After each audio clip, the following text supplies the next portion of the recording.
Good evening, everyone, and we are at 103 participants right now, so exactly the right time to begin. Wonderful. So a warm welcome to each one of you present here for this roundtable on our theme, Making HR Effective in the Pandemic World, presented by BIMTech in association with the National HRD Network and our knowledge partner, Deloitte. I am Dr. Manashi Chaudhary, Professor and Head of OBHR area at BIMTech, and I'm your anchor for this evening. But before we proceed, I have a small request to make. Kindly keep yourselves muted unless and until you want to speak something that you want everybody present here to listen. Thank you so much. Over the last 9 years, we have organized 35 roundtables on different themes across various metros in India, where we met in the wonderful ambience of huge banquet halls of five-star hotels. Our discussions provided not just food for thought and avenues for further interaction, but were also followed by a lavish spread of exquisite dishes. Of course, we received tremendous response from the HR fraternity from all these places. But over the last 1 year, things have been really different. Our mobility has been severely constrained due to the pandemic, and we have been forced into social distancing. The COVID-19 pandemic might have restricted our movement, but it has not dampened our spirits at all. We have adroitly shifted to this online platform, and the silver lining is that one can join in and attend from anywhere, as we just noticed going by the different places from which people here have joined. So today we bring to you fresh perspectives on ethics and the future of work, from could we to how should we, where we aim to share insights from our experienced panelists. I would now like to request Dr. H. Chaturvedi, Director BIMTech, to deliver the welcome address. With a master's degree in commerce and doctorate in business management from Agra University, Dr. Chaturvedi has more than 40 years of experience in teaching, research, and administration. As a former director with the All India Council for Technical Education, New Delhi, he has been associated with the formulation of policies, planning, regulation, and control of management education, as well as other disciplines under technical education. He is a founder member and the alternate president of Education Promotion Society for India, a national platform for eminent educationists, education service providers, and edu entrepreneurs. Over to you, sir.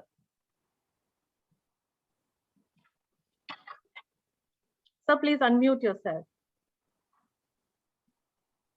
Thank you, Dr. Mansi. Good evening once again to all the friends, speakers, and the participants in this HR roundtable presented by BIMTech in association with the National HRD Network and Deloitte. It is a matter of great pride to have amidst us some of the leading thought leaders who have been actively engaged in nurturing, engaging, and leading talent. Their views in today's roundtable will be extremely relevant since they represent a wide spectrum of leadership in diverse areas. On behalf of BIMTech and our partners NHRDN and Deloitte, I have great pleasure in welcoming the eminent panelists in this 36th HR roundtable. Friends, this is 9th year of this program initiated by our senior colleague, Professor K.K. Sil. So I welcome all stalwarts of the industry who are part of today's deliberations.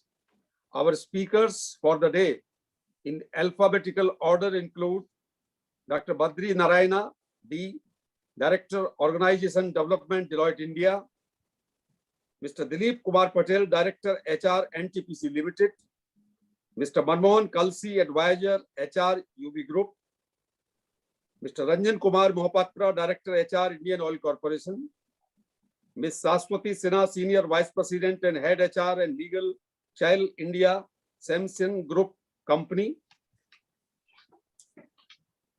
Mr. Suresh Shivananda, Group HR Head, TVS Group, and Mr. V.K. Singh, Director Personnel, Power Grid Corporation. They are known in the industry for their dedicated practice and thought leadership. A hearty welcome to each one of them. Since last year, the COVID-19 pandemic has resulted in billions of people not being allowed to work and having to stay at home. Millions of people faced unemployment while governments around the world have been trying to provide financial and medical support. It is also an incredibly testing time for the functioning of organizations. Globally, employees are still trying to be productive and perform their jobs from remote locations. Our working days have become longer. Technology has dissolved many of the boundaries between home and work, and we are expected to be even more self-sufficient and productive than ever before. Employers are concerned not only about the health and safety of their staff, but also about whether their organizations will survive. In this context, companies must resist the temptation to sacrifice their controls, systems, governance, and culture in adjusting to the new realities of COVID-19. Fraud risk factors increase at a time of crisis. It has happened many times in the past, and it is happening now also. The reason is companies and individuals face more financial pressures. The opportunity for fraud increases if key internal controls weaken and people find it easier to rationalize their actions. The pandemic has potentially compromised the ability to undertake effective compliance monitoring and supervision, creating an opening for unethical behavior. Company leaders need to consider ethical issues from a strategic perspective, making special effort to behave in a way that is consistent with their statement of purpose. Codes of conduct and value statements should be backed with meaningful commitments, resources, and processes. Particular attention needs to be paid to potential contradictions between what a company says and what it does. Focus on culture and behavior has become far more essential to any business aspiring to operate ethically. Nobel laureate Professor Amartya Sen has reminded us that businesses and ethics are not binary opposites, but in fact, business ethics have economic benefits. Professor Sen also reminds us that businesses behaving ethically is particularly crucial in a developing country, so that trust may be generated in all stakeholders, consumers, partners, governments, regulators, employees, present and prospective, suppliers, and the wider community. Businesses need to recognize individual differences among their employees, and a one-size-fits-all approach may be deeply counterproductive. With technology-enabled constant monitoring, employees may feel no break from their workplace, leading to burnout, resentment, and rage. Employers who are transparent with employees build a sense of togetherness, also inspiring employee creativity. How employers react towards their employees in a crisis is remembered and becomes a test of the relationship. Future of technology, alternative workforces, and new ways of working, leaders are wrestling with an increasing range of ethical challenges. HR has direct influence over diversity, equity, and inclusion initiatives, leadership development, and issues of incentives and performance management, all areas critical in building an ethical, sustainable organizational culture. These challenges are especially pronounced at the intersection between humans and technology. How are organizations dealing with these challenges to successfully steer them themselves to this crisis? This is a very prominent question today, ideas and thoughts from the panel speakers. I look forward to know the views of our eminent panelists on these pertinent questions, pertinent issues. Thank you. Thank you, sir. As is true with any approach to an ethical challenge, it's important that employers slow down, think through the full human ramifications of their actions, and remember empathy as much as they can. When the stakes are most elevated, businesses can come through the pandemic with stronger relationships with employees by demonstrating thoughtful ethical actions. How to build and sustain an organization whose employees are happy, motivated, and ethical is one of the most complex, elusive questions confronting business leaders today. To lead this discussion here today, we have with us our moderator, Dr. Badri Narayan, who is Director, Organization Development and Strategic Projects, Deloitte India. So I hope my screen is now visible to you. Yes, very much visible. Yes, it is. And we have the profiles of all our panelists up here for everybody to read. In the interest of time, I will just be very brief in terms of introducing our speakers today. Dr. Badri Narayan has over 2 decades plus experience in the talent functions, handled HR transformation projects in IT, business process outsourcing, and in professional services, specializes in leadership interventions, coaching, and facilitation. He's led acquisitions, been instrumental in building the talent strategy. Besides being internal facing, he has served clients in manufacturing, IT, and energy sectors. And he has coached leaders from countries like Manila, Malaysia, and Singapore. So pleasure to have you with us today, sir. My pleasure. Thank you so much. And I'll now like to introduce all our panelists to the audience. So first and foremost, we have Dr. Dilip Kumar Patel, Director HR, Ntpc Limited. Mr. Patel started his career in Ntpc 1986 as an engineering executive trainee. He has a long, illustrious career both on the line and HR functions. Initial exposure of working in ONEM, and then later on switched to core HR functions in 1997. Looked after various facets of HR, has been heading HR at various projects for about 13 years, with a short stint as regional head of HR in the Eastern region too. He's a mechanical engineer from NIT Rourkela with PGDM from MDI Gurgaon, and he's been trained in ESCP, AP, Paris, Harvard Business School, ISB Hyderabad, and XLRI Jamshedpur. Thank you very much, sir, for joining us. Our next panelist is Mr. Manmohan Kalsi, Advisor HR UB Group. He has served the same group as head of HR since 2013, and then he's been playing a strategic role in getting the people and culture agenda. He's been involved with the integration of 2 CEOs, 2 incumbent MDs who superannuated in his period. And these transitions, coupled with the company's journey from a UB Group legacy organization into a JV with Heineken, has provided him with a very good experience of business and cultural transformation. He has more than 30 years of experience in the HR domain across various sectors, including goods, engineering, technology, ITES, and telecom sectors. He's been trained in NCR, DDI, Hogan, Hay, and Gallup. Glad to have you with us today, sir. Our next speaker is Mr. Ranjan Kumar Mahapatra, Director HR, Indian Oil Corporation. He's a mechanical engineer from BITS Pilani with a PGDM from XIM Bhubaneswar.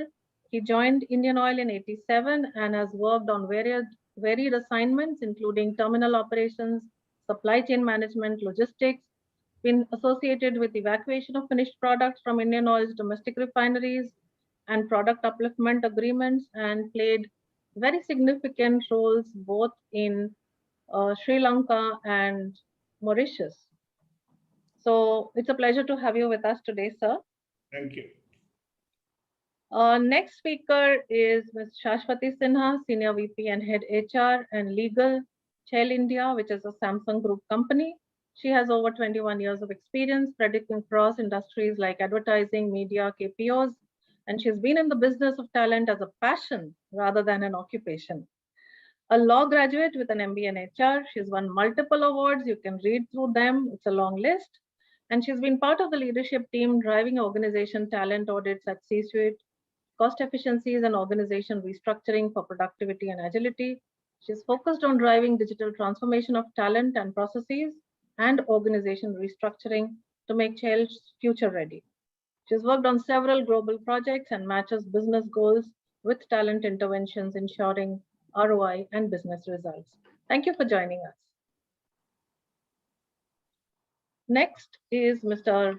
Suresh Shivananda. It's my pleasure to introduce him. He has over 32 years of experience in the field of HR, ER, corporate governance, CSR, safety management, and administration functions.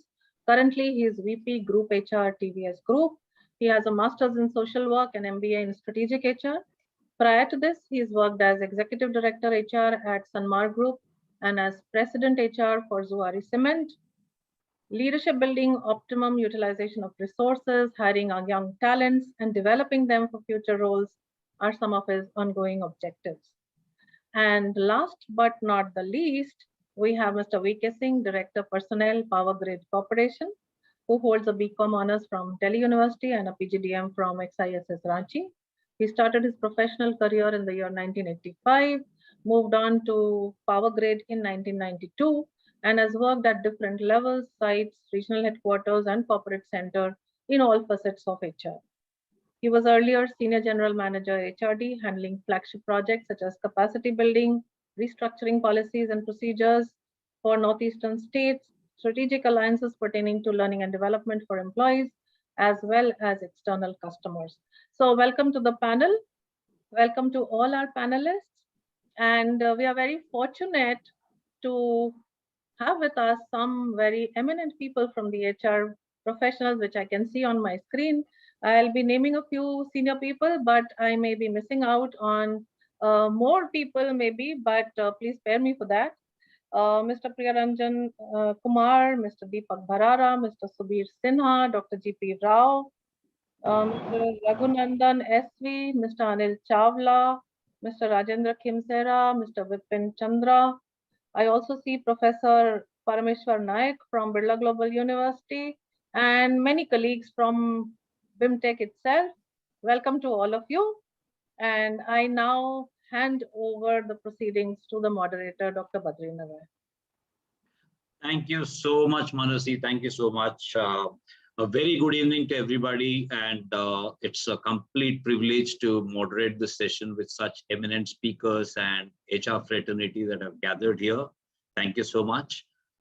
Quickly, let me just take you back to something very interesting, right? In the year 19, right? So I moderated a couple of sessions on technology and how it's going to be changing the future. And there was this whole discussion about millennials and how they're going to be influencing the world. How are we going to deal with this technology change? Are we going to lose jobs? And it was very interesting because it was a very hotly debated topic. There would be every other day some seminar being addressed on the subject. So while I moderated a couple of sessions, I also attended a couple of sessions as a panel member. Come March of 2020, amazing. The world has completely changed. And I remember my admin person walking up to me and saying that, Badri, I think we need to shut our offices from the 23rd of this month. I think that it was the 23rd, yeah, 23rd of this month. And things are going to be completely working from home. I thought he was joking. I said, are you joking? Because we are a professional services firm. We're all about clients and what will happen to the, my immediate thought was this was March and our appraisals are about to start. How are we going to do our appraisals? You know, this is not going to happen. And sad but true, it is the reality. And suddenly we were struck with something completely different. from where we were talking about technology making people lose jobs, and we were grappling with that subject, some justifying, some supporting it. We've suddenly moved to an era where we're saying that, oh, we're dealing with some unknown entity called coronavirus. We were all grappling with what it is. Some of us took it seriously, some of us did not. And we were suddenly staring at some pandemic, which is going to be completely changing the future of how we work. And that's exactly what we've gathered here for. And I was surprised at the timing of this moderation, right? When we just thought the wave one was over, here comes wave two, even more serious, even affecting our lives even further, and posing challenges for the entire HR fraternity and how we work. So let me just kickstart this discussion with this esteemed panel. All of us are in these roles, guiding our organizations and leadership on the most important role of HR. Let me just begin with asking all the panel members, because we would want to listen to everybody on this important topic. As you heard of this pandemic, and as you heard of this fact that we'll all be working from home, we have a very interesting mix of public sector, private sector, HR experts here. What were the thoughts that crossed your mind?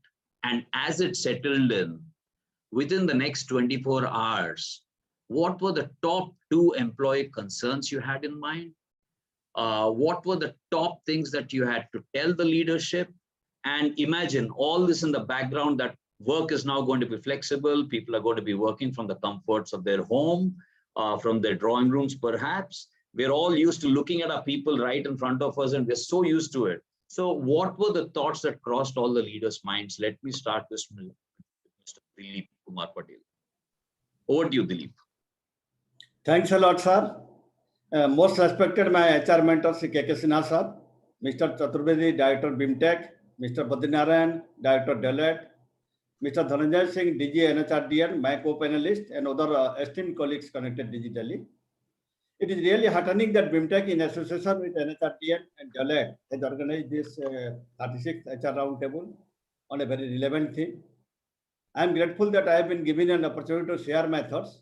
In fact, the question just now asked was really very, very relevant. I have a lot to share, but I will try to share briefly within the time limit. Let me break this into parts so that my response will be very structured. When the unprecedented COVID-19 hit our country, and there was a possibility of nationwide lockdown after Janata Curfew in March 2020, there was a lot of uncertainty and anxiety, panic in the air. Since then, there has been a seismic shift in the way organization conducts business, including Ntpc. It is imperative for an organization like Ntpc to come ahead and look at the situation comprehensively during such challenging situations. You may be aware that our business is comes under the very essential business. The plant must run 24/7 so that electricity is available to all. And the complexity increases because we are having a generating station at more than 46 locations and offices and all, including everything. There are 82 locations, and most of them are at the remote places. So the first immediate thought that came to my mind was how to keep our employees, family members, contractual staff, and nearby societies insulated from this infection. So safety and well-being of around 1 lakh families, which includes employees and contractual staffs, were of paramount importance to us. The second thought which came to our mind was how to sustain continuity of business. As I told, being India's largest power producer providing around more than 25% of electricity to our country, which comes under essential service, we had to immediately figure out and act so that they ensure business continuity. Our machines must run 24/7. This means that our employees had to go out of their safety of their homes, although they are in complete lockdown, and work at a time when there were widespread fears about the virus. I'm pleased to share that there has been no dip in our productivity even during lockdown. Rather, our generation per employee, man-megawatt ratio, and machine availability have improved. We ensure uninterrupted power supply to the entire nation so that the public can remain at their home comfortably and safely. If we look from the employee perspective, as rightly shared by some of my colleagues earlier today, it was obvious that there was tension, anxiety, fear among employees.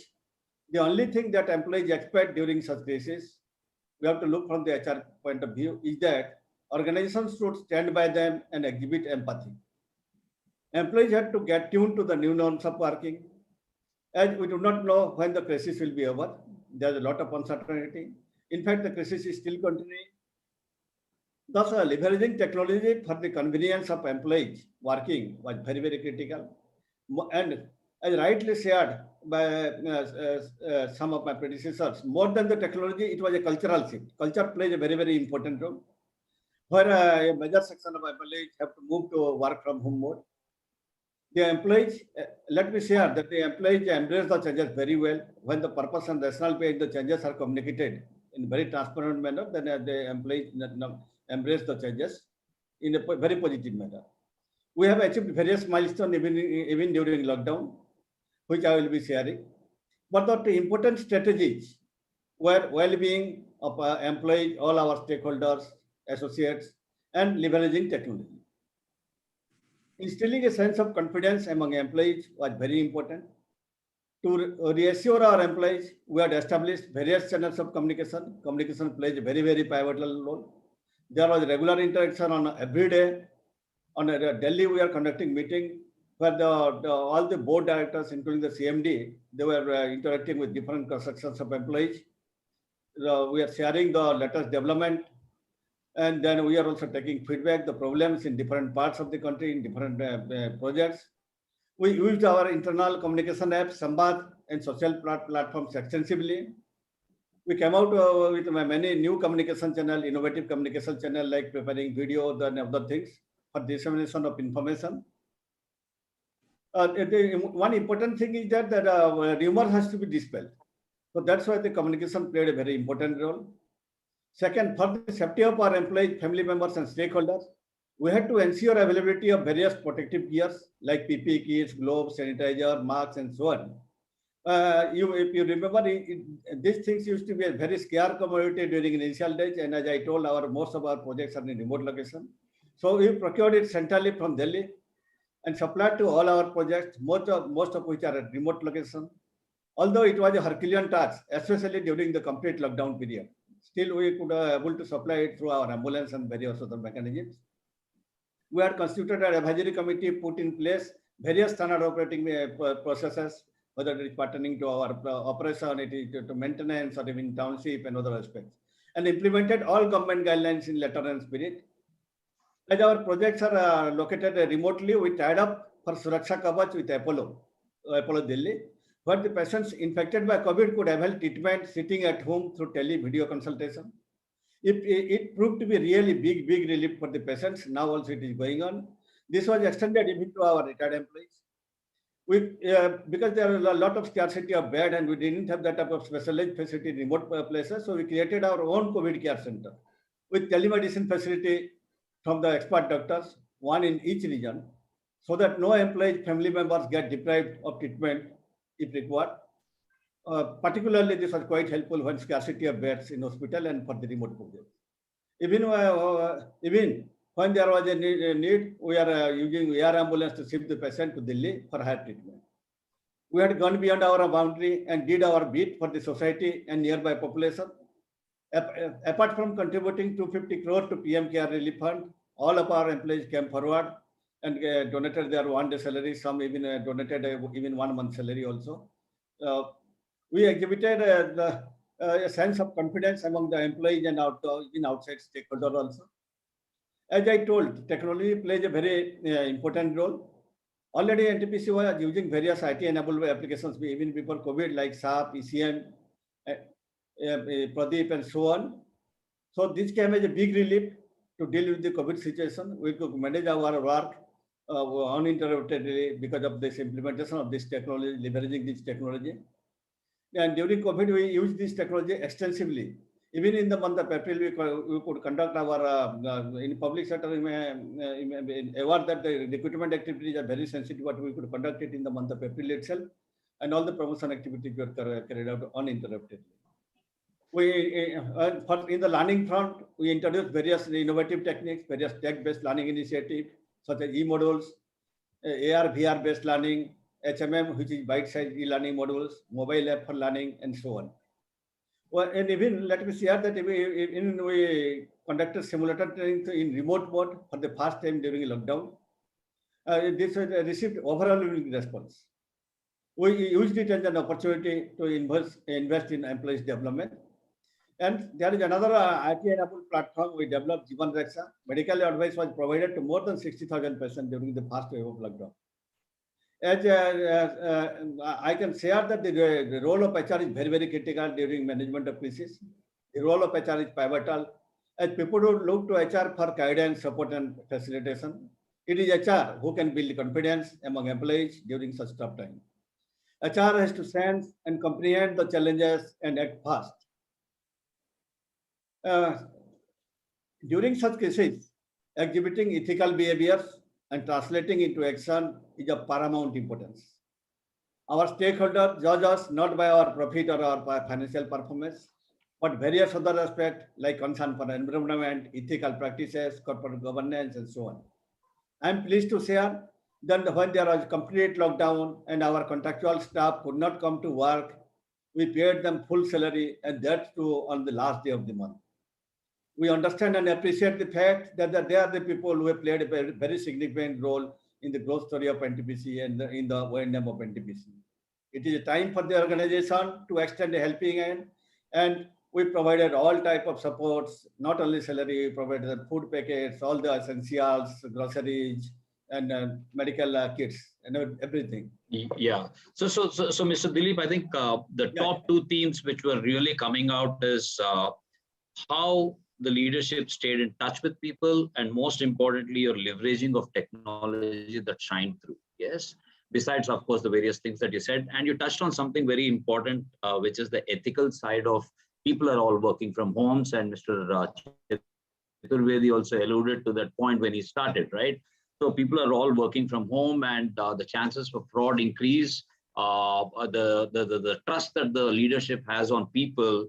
All these things bring up very interesting points. Let's listen to Mr. Manmohan. Thank you. Manmohan, you've been, yeah. Thank you, sir. So, Mr. Manmohan, your thoughts on when you heard this, and also touching on a little bit of ethical bit that I was talking about. What were your thoughts, and what were the immediate actions that you would wanted to take there? Thanks, Badri. I'll be very honest. The actions that we took around ethics were more of an afterthought. At that point in time, the two foremost themes that were worrying all of the management team were around take a stock of physical safety and security of our people and our infrastructure. And the second bit around how do we kind of leverage our existing technology. And mind you, we're a manufacturing company. We were not a modern e-commerce kind of a company, which is completely in offices. So we have 30 manufacturing plants, sales offices, etc. And the first two thoughts were, how do we kind of communicate people through our existing platforms? And second, take a stock, be sure that all our people are safe. And at any point in time, there's a lot of product which is in process, because we are a process industry. We're not a essential services in that sense, and therefore, for us to get approvals to go running came at a time after the essential services were restored in other industries. So we were not a priority. So very clearly, these were two themes. To me personally, by virtue of being in HR and by virtue of having handled a few IR issues, such crises were, although this was unprecedented, unpredictable, and unimaginable on how long it would last, but one does get a little prepared for such crises if you've been in industrial relations kind of scenario. And that too, I was luckily or unluckily spent a lot of years in Punjab with Pepsi in the early 90s when the terrorism was there, and we used to kind of roster people and not get all management team into the factories on the same day. And there was a certain method by which you kind of preserved your resources and rostered them on different days, brought them in different times, made them leave the offices in different cars on different days at different times because there was a physical threat, right? So those past experiences condition you to, not get very hassled in a crisis. The operations people without operations get very jittery because the supply chain is broken, manufacturing doesn't have activities, sales operations can't happen. And they look to HR to give them that comfort in terms of that we will have a plan and we will get over it. So the starting thoughts, to reiterate, were only about physical safety of our people and to take stock on how do we kind of connect with our people. Subsequently, as we went into a longer, lockdown period, themes around engagement, themes around using L&D as a tool to leverage the digital platforms of ERPs, etc., to be used, etc., came much later. The going in thoughts were clearly about our people's well-being. So bring in experiences, for example, the insurances were the first thing we looked into because that's a learning from the terrorism time at the job. You immediately kind of enhance the insurance limits of your people. You want to give the option of, expanding the net of, including more family members, etc., into the realm of insurance were catered to. So very clearly, these were things. On ethics, to specifically answer you, the thought was limited to ensure that whatever we do is done with an element of fairness and which is sustainable, because we didn't know what a long haul it will be. So these were the going in thoughts. So yeah, thanks, Manmohan. So clearly, safety of employees was the paramount one, and then of course later all the other priorities followed, and we'll get into the engagement bit of it and mental well-being, and there's some very interesting questions that I have for everybody. Let's listen to the thoughts of Mr. Ranjan Kumar. Sir, you're from the oil industry. What were your thoughts? What happened immediately? What were the hurdles that happened, and what were the thoughts? Thank you, Badri. Thank you very much. First of all, let me compliment BIMTech, of course, Sinhaji, Chaturvedi, Mansi ma'am, and Dhananjay Singh ji from NHRDN, and for really having this today. Yes, I think probably my earlier two speakers have spoken about it. It has caught us off guard, but at the same time, let me also tell that for us, it was completely different in the sense that suddenly when this lockdown came in on 23rd of March, a whole country sat down at home, and LPG demand, this gas demand, it went up drastically. It went up to almost 22% up during that period. Again, I will just take a cue from what Manmohan ji was also speaking, process industry. We are also in a process industry. So we can't afford to be at home. I mean, most of our people, 60% of our people are working in refineries, are working in our LPG bottling plants, are working in our terminals and depots. And of course, we have these 32,000 retail outlets and more than 17,000 distributors who have been working round, all during that period. So the two, three thoughts which immediately came into, we formed an empowered group.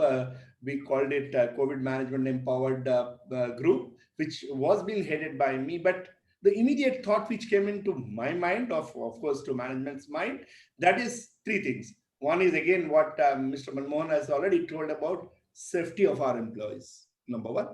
And if you look at it, during that period, I think probably almost 1 year has passed. I do not know whether we still remember those 2, 5, 10, 7 days which happened around the lockdown. There's a lot of panic, a lot of uncertainties which was coming into everybody's mind.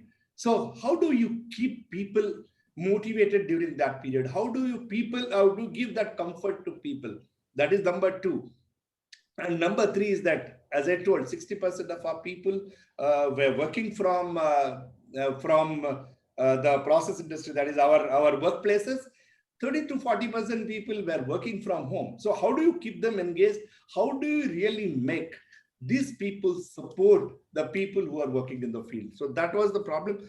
And that was the first initial thoughts. These three things which came into our mind.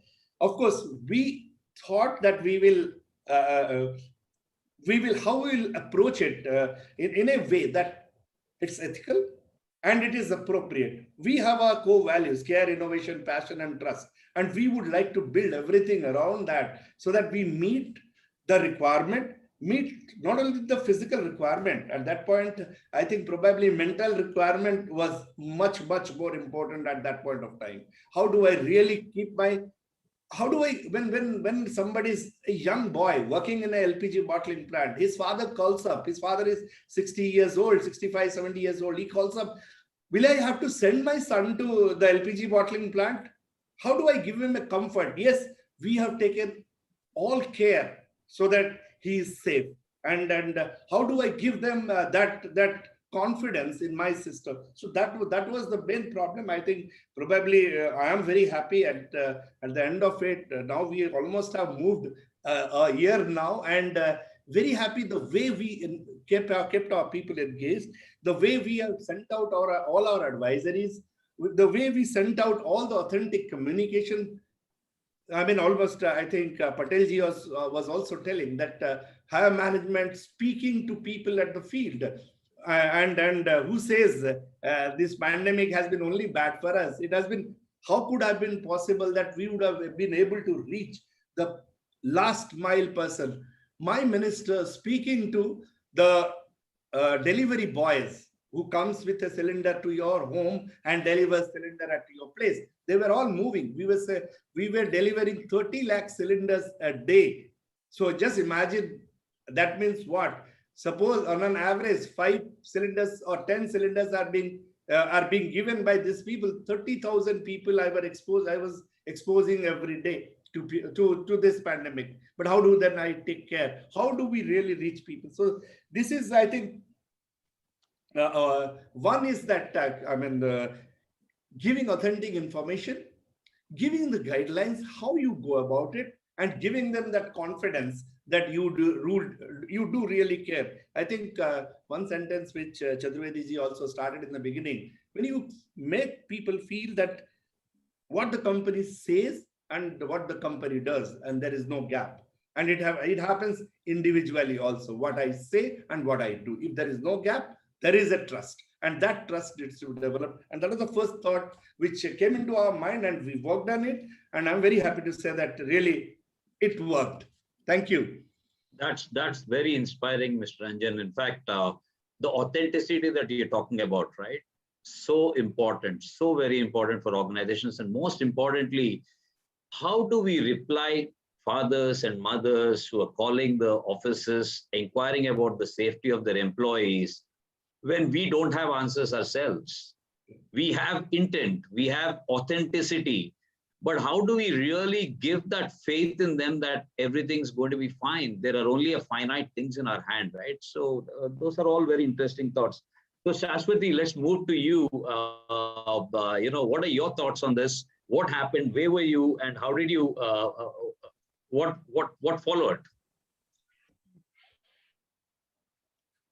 Okay, so other changes that we have seen during the pandemic, wish it had come 15 years earlier only, then we would have moved way up in the value chain by now in terms of my passion, which is human resource man. But leaving that aside, I think the first thought which came to our mind as leadership was business continuity, right? Because we are also in the service industry.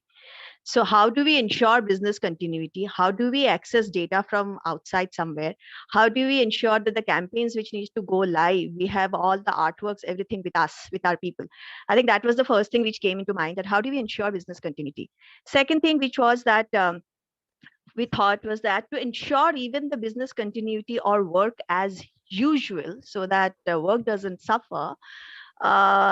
Second thing was that how do we empower people, right? Because those values came into the foreground: collaboration and empowerment. Third thing which we thought was, besides collaboration and empowerment, very good. Third thing was that people still did not know what actually was coronavirus. Most of us were clueless. We were understanding it every day. So that kid, that 22-year-old, he is not reading up also. He feels he is invincible, right? So someone who's feeling he is invincible, how do you educate him that, hey kid, you need to wear your mask? Because he says, oh, I stay with my friend, we went out to have golgappa, it's okay, people were there on the road. So how do you educate them even to think health, to think safety? And believe me, it's Badri, it's an ongoing struggle even today. Absolutely. They think their best friend does not have the virus and they will share a smoke with them. So still they haven't got it. Still, I got my first dose of vaccination today. So I'm in the older group. So the kids still haven't got it. So I think that was the third thing, how to educate people. Now with these three objectives, then came the action points. For the first one, business continuity, obviously we went full on technology. So my, whether from the HR way of working, my attendance tracking, every day which work is going, the work mode tracking, the compliances that we have humongous number of compliances, humongous. It's not a joke. We can't use personal ID. We can't use personal devices. How to manage logistics, deploy devices everywhere across the country. People are working on big Mac machines. How to ensure that those Mac reaches their homes, because people just left, right? It's like from tomorrow it's lockdown, so it's like empty. To ensure that we have India. So how ensure most of the people, I think 40-50% of the people went back to their hometowns. They had come, they were staying here in Delhi, Gurgaon and working, but somebody is from Kanpur, somebody from Lucknow, somebody from Guwahati. They all went back quickly to be with their families. So how do you ensure their systems are reaching them? And we have the connectivity for the business continuity. So we went absolutely tech. Our attendance went online. We developed a UI UX, a platform where we could track work, attendance, etc. We also went ahead and ensured that people who didn't have connectivity, we ensured that to somehow manage some connectivity or give them work which does not require continuous connectivity. Small towns still don't have high band internet. How do you ensure in a service industry that continuity work is happening? Next part was we have many within us because it's a solution company, marketing company. India, we have offline retail. I mean, retail was off. Nobody was going to the stores to figure out, the maintenance, etc. of the stores. Then what will these people do? We had to think of roles and work for these people so that we could give them the assurance that they are relevant. So we did that. The second part comes the collaboration and empowerment. We actually thought of something, our CEO coined it, and I love it. I speak about it everywhere. We call it, remember King Arthur had actually discovered this. He round table of knights, where is no hierarchy, no one higher than the other. So every day we ensure that we meet online with people who are in critical roles. Leader is the person who's giving work or people the tech solution which is coming up. So there were points of time when the technology guy was the leader. There was another point where someone from my team who's doing HR operations was the leader. So we called it the King Arthur's Roundtable. No designations, no nothing. Whosoever is giving solution is leading. So I think that nurtured collaboration because we were totally interacting, and the empowerment. which I think was a good part. The third thing, obviously the education. I think we went overboard with education. I don't know how many sessions I have held, how many mail blasting we did, how many sessions the CEO, MD did. In fact, when we started after lockdown, we went to be at 30% started working from office. I had, because they were not listening, they were not understanding. I put a fine. I said, I'll fine you if I see you without a mask and sitting together and eating. People forget. They come back to normal very fast for what is normal for them. We are social animals, I think. And so I'll leave it at that. We can go on. There's a lot more, but I think these are the three things which came to the mind. Excellent, excellent.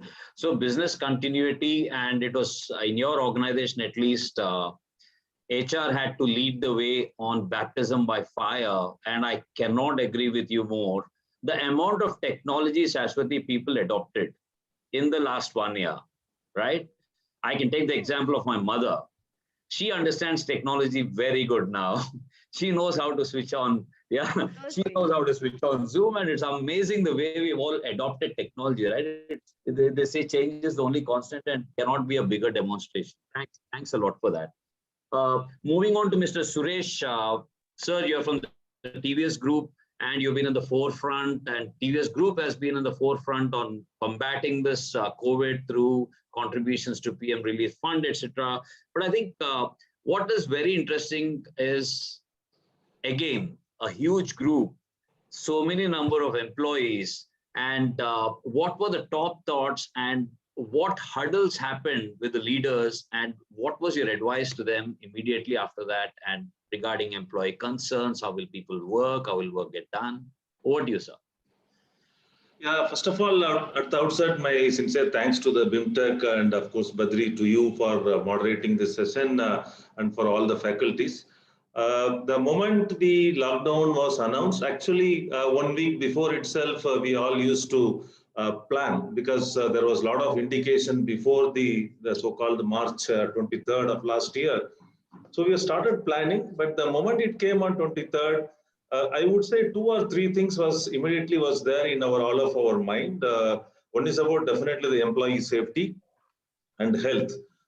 What I mean is that, there are, ours is a manufacturing organizations. We have many companies, at least, for our group, a part of the TVS group, almost we have close to 10,000 people working, out of which a relative percentage of the people, close to around 25 to 30% are the flexi people, flexi staff.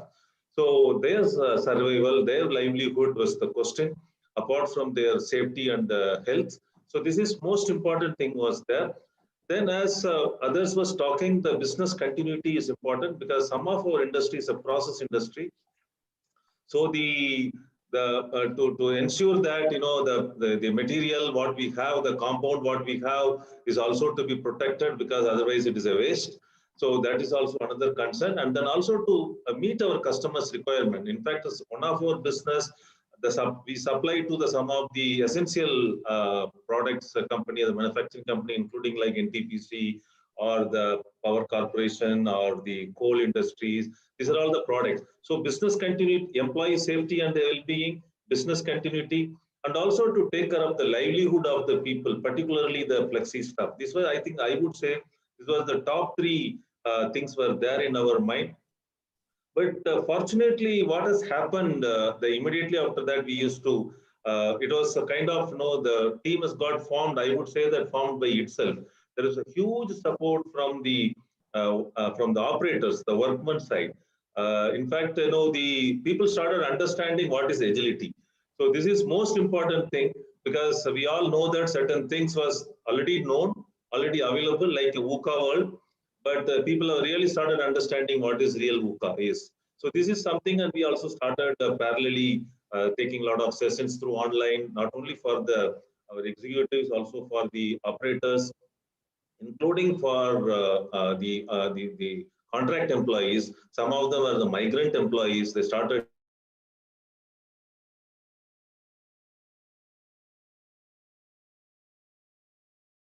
or Uttaranchal, and many places people are working. We help them to go back and also to come back now. So all this thing has been done subsequently.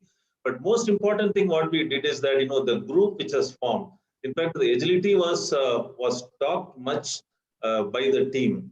And we worked all that, the entire plant operations and the union and workers, they have formed a team for agility and started working for each one. We said that, each one reach out to one, something like that. So each employee has identified one family and they was constantly in touch with them, whether they are suffering or either health issues or their financial matters, all these things. We identified, we made the group, and that was coordinated by a team of people, and finally to the HR and other things, so that lot of communication has happened. I would say that the communication has happened much more during this particularly first 3 months.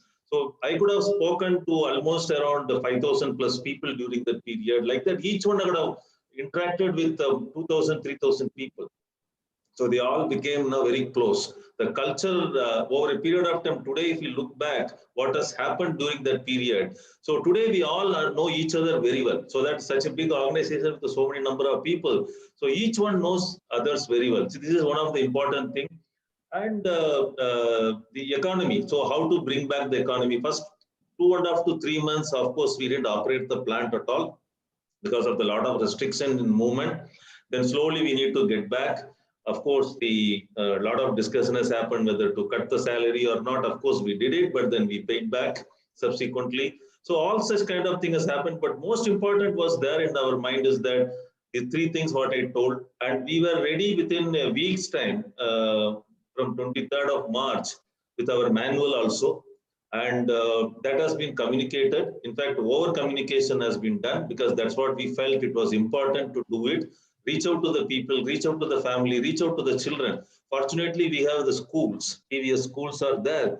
So a lot of the school kids and the teachers and others have supported us to reach out to the people through their children and all that. So that unity was, I would say, that is the most important thing was there.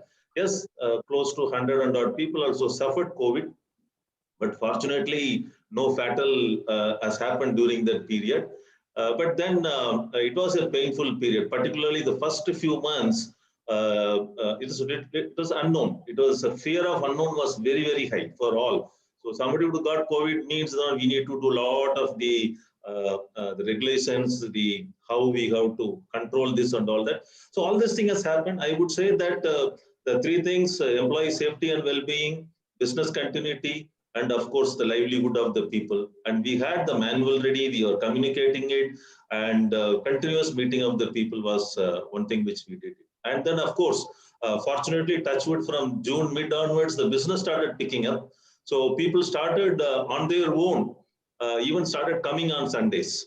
And even union said that we'll come and work on all the Sundays. Okay, if you pay, you pay, otherwise we'll come and work. So to that extent, the kind of stuff has happened. That's what I would say. Thank you. Excellent. Thank you, sir. In fact, I couldn't agree with you more that people know each other at offices more now. I was surprised to know that a couple of my team members are from Bikaner and Amritsar because they moved there now. So it's not only at offices, even at homes, people actually know their neighbors better now for the last 1 year. They're actually socializing with them a lot more than just locking themselves. Now moving on to Mr. VK Singh, your thoughts, sir? Thank you.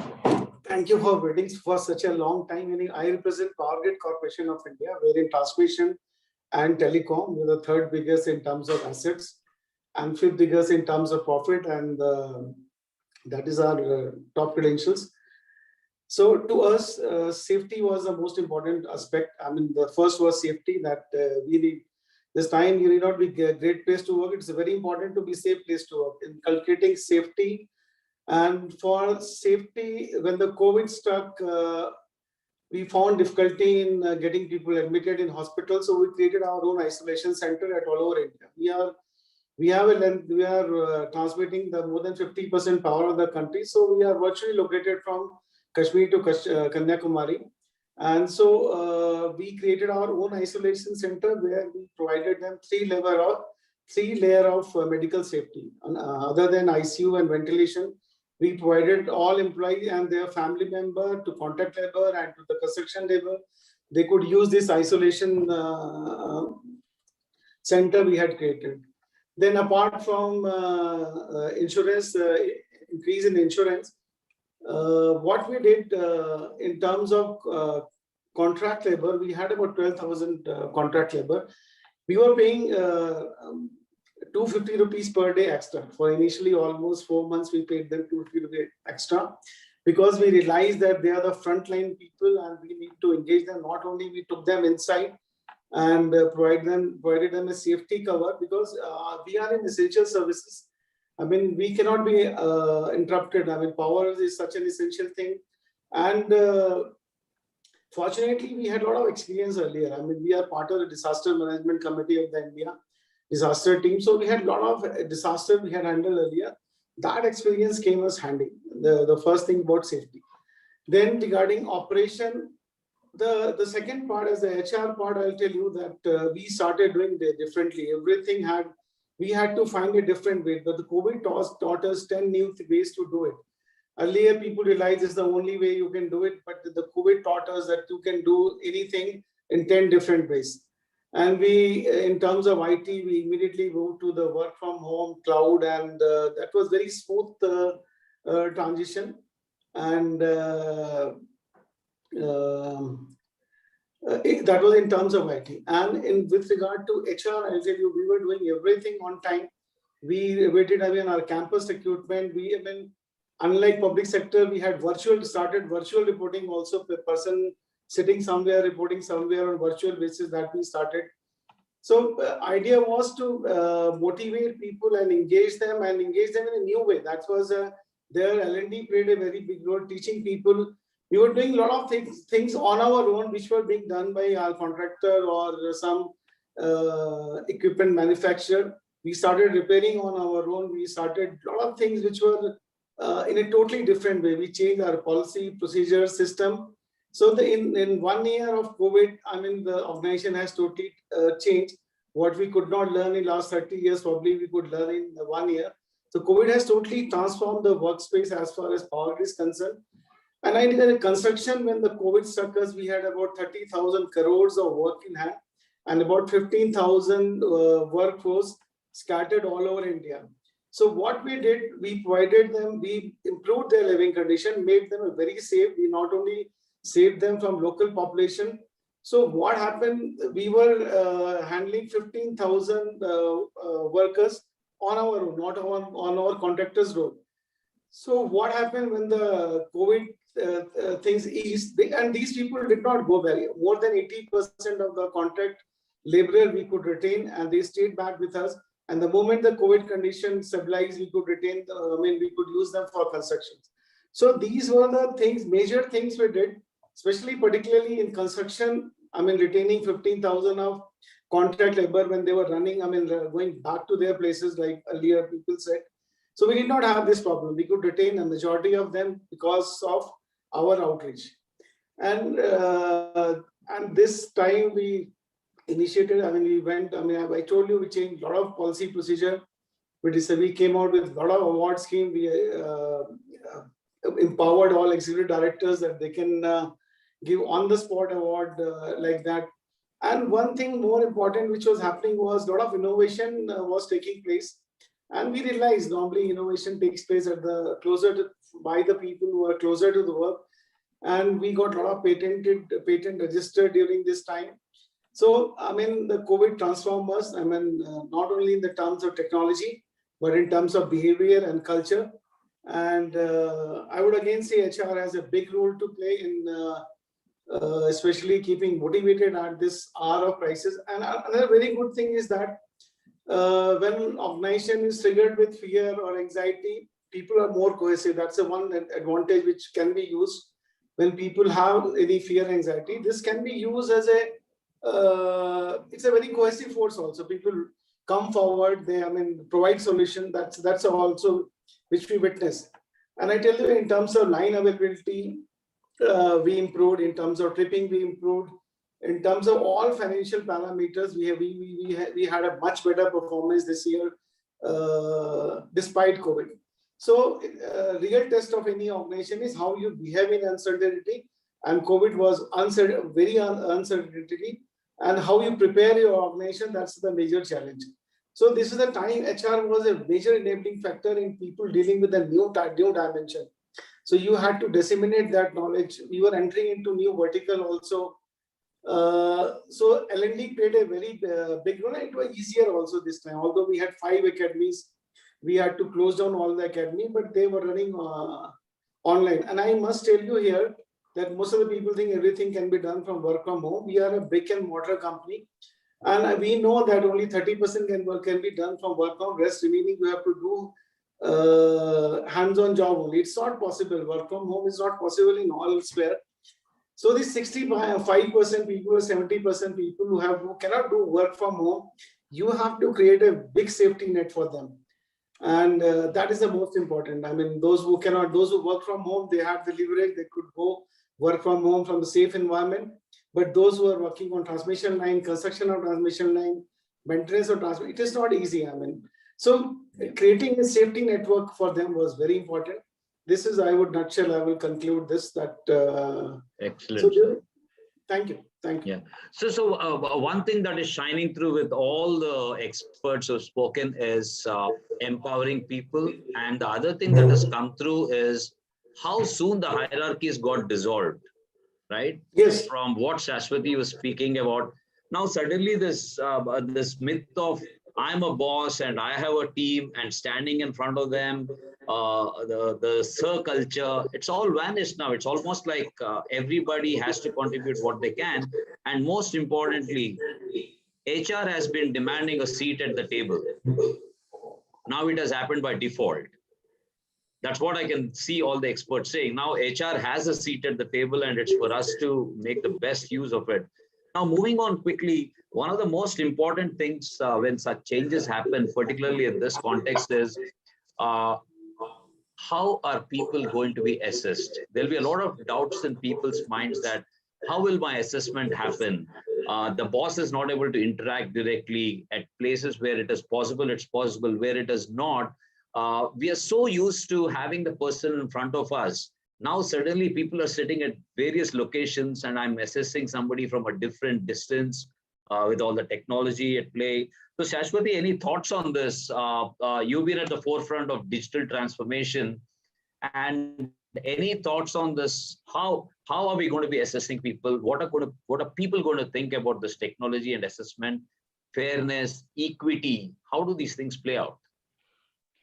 Okay, so it's again an ocean, but I'll try to keep it crisp and as per our experience in our organization. So, like I said at the starting only, so we went online in a lot of stuff. But the lockdown started from March 23rd, I guess, and it stopped on May 4th, something like that. So from May 5th, 30% of the people were in office. And we had a unique challenge because the 30% who were in office, we could see them, right? I can walk up. I have been in office since then. So I can walk up to the stakeholders and get work done quickly. I can call up, I can interact. I have access to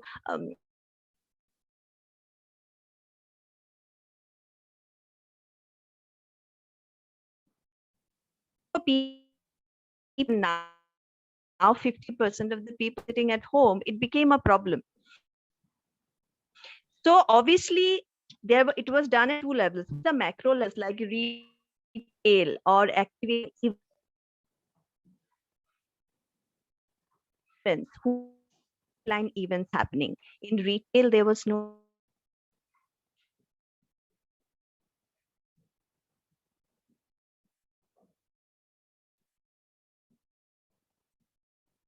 I think she's offline. She'll come back. Shashwati, are you back? Yes, I'm back. Can you see me? Yeah. Yeah, it suddenly dropped off technology. Yeah. Yeah. So, So there was fear in the mind, and we actually identified this way back when we had started implementing all these online platforms, and we had in that platform itself put in a system of weekly review.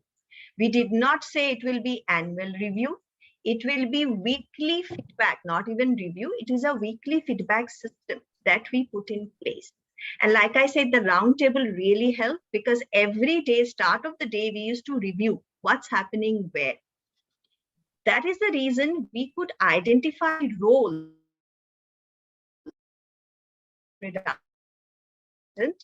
So how do we enhance capability?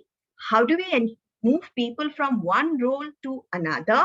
How do we ensure that if the offline business does not, it was happening in 2019, what will those people do? And how do we ensure that the transition is very smooth?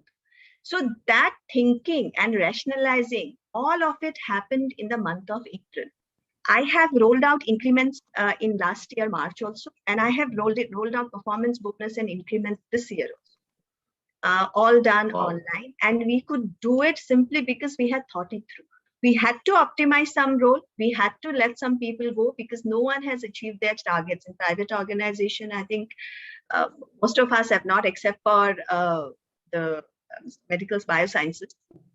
Most of our service industry, we have not achieved our target, but we still gave bonuses to people because we could recalibrate. My system does not have a now annual review system.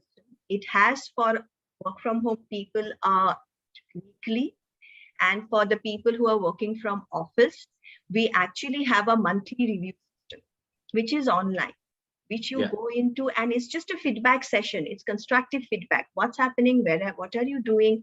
The KPIs underwent a change. It was not just about achieving targets, because I don't think anyone could. It was more about collaboration, more about finding innovative ideas, more about new areas of business, and it could come from anyone. So I think that really helped, and technology facilitated it because we could reach everyone through it. And that's been a great experience, but we are still learning. Honestly, we are still learning. The work this time when we rolled out the ratings, and we thought we did a good job from our learnings of last year. But the people who have been working from office, they came up and said that, Shashwati, we have put our safety to risk by coming to office. Our ratings should have been better than the people who are working from home. Yeah. So it's a learning experience. It's not, so we're still learning, but I think this in a nutshell really helped us, that we had to customize, we had to reinvent roles, we had to recalibrate KPIs, and then not just follow the stated process. So, yeah. So Shashwati, what I read you, what you're saying is increase transparency, break down the processes, and start curating the KPIs so that people understand it, right? Correct. So and that's all part of the transparency. I think, yeah. So that's exactly what we did a lot of organizations through this change, and people feel far more connected with it, far more connected now. And some people even say, sometimes when Zoom meetings happen, I at least see my boss gives me full attention during the appraisal process, which is very important. Otherwise the boss is looking at the phone or is distracted, somebody enters the room. Here it's a dedicated session and people are liking it. Right. And it's a continuous process. It will not come once a year when you suddenly have to wake up to HR deadlines. True. So it's a continuous process. So I think that really helped us. We have done a lot in this area, which other speakers can speak about.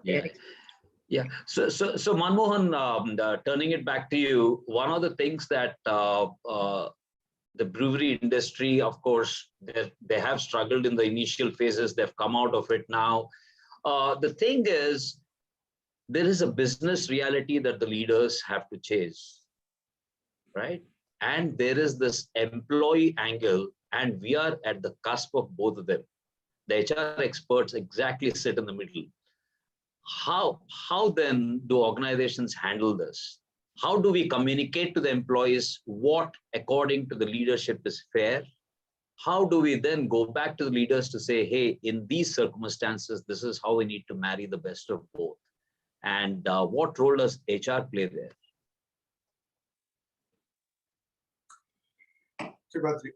Yeah. So yes, you've said it right. We come right in the center. We have the responsibility of being an honorable and a fair broker to both sides without taking any side, of course. Right. And this is not limiting only to performance management and the rewards, but anything that evolved since last 12 to 13 months when we've seen this pandemic really change the ways of working. Industries which had never conceived of working offline, industries which were manufacturing had never thought that people could work from home. And you've got now very different subsets within the organization. You have contract workers who come every day through your gates, and in our case, it was about 6,000 of them. You have permanent workers and unions which demand settlements based on historical negotiations and the previous settlements, etc. And then you have people who work in offices who had the privilege of either working from home or if they felt safe to come and work from their offices. So to link it with the principles of ethics, and by ethics, I don't mean you have to tweak your code of conduct, etc. That being what it is, you know, the whole dimensions around parity and equity became very important. The principles had to be baked in a way that you weren't putting any subset of your workforce at a disadvantage versus the other, whether it was with respect to location, grade, the kind of work people did. And these are important elements that HR had to play out and broker in terms of ensuring that the rules of the game stay fair to the people who've come and done their extra bit. To give you small examples, anecdotally, we have a cluster of about 4 breweries in and around Gurgaon, for example. So we have a brewery in Haryana, we have 2 in Rajasthan, another one in Rajasthan, which is a contract brewery. And people for these 4 breweries, sometimes those who are working in Rajasthan brewery are living in, say, Gurgaon, or the people working in the Haryana brewery are living in Bhiwadi, which is technically Rajasthan. And when you had borders sealed, what do? I mean, people want to come and work. So you have to be, flexible, allow people to quickly switch locations. Ones who are stuck in one geographical state were given option to go and work in the closest brewery within that state, because these borders were also not porous during the time when curfew passes were issued and you had to take passes from the administration to move people or to move material. Right? So you had to push for certain misfits being allowed and not being very, very rigid about certain things. At the same time, when you come to a later stage, which is where you administer the merit increases, etc., you have to again bring out the factors. So, for example, if somebody had taken approved leave before the pandemic came in and got stuck in another state and was unable to travel back, you will not penalize him on his leaves, and you had to give him special leave quota outside and over and above his entitlement. So these are kind of things where HR, had to come.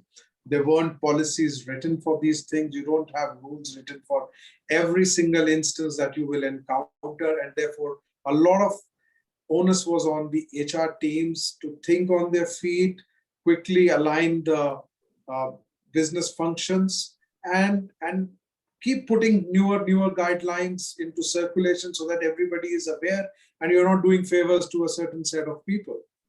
So whatever needed to be done was also broadcast through the organization so that you're not putting any particular group at a disadvantage or an extra advantage. So this is how you bring in these elements and dimensions on on ethics, the softer ones, which are not exactly black and white, but you need to bring those into play while taking decisions on the go.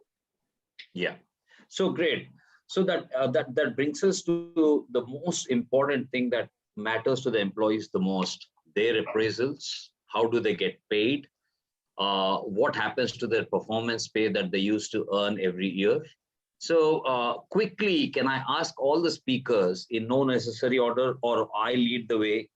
Meanwhile, can I request all the audience to start pinging their questions into the chat box here? We'll take a few questions. Starting from Mr. Dilip, if you can quickly tell us. I will be sharing very briefly. Yeah, yes, sir. Performance appraisals, incentives, and performance pay. How did we deal with it? And then we'll move to the. Yeah, I got the point. Actually, around 30 to 40% of our employees were under work from home mode during the initial period of lockdown. Particularly, all the officers, those who are working in the offices and regions, center, and partly those who are in the service department and even projects also. So around 30 to 35% of employee executives were on the work from home mode. And we had to find out some ways of more than the performance management system, the finding out management, that was very, very important. So we immediately, quickly, we devised an online system. We immediately internally developed an online system to assess the level of engagement of different executives. We are taking daily, we are the concerned employees or executives are recording their the main achievements, hurdle being faced because of records on a daily basis, which was being observed by his reporting officer. And the HR was also continuously monitoring those things.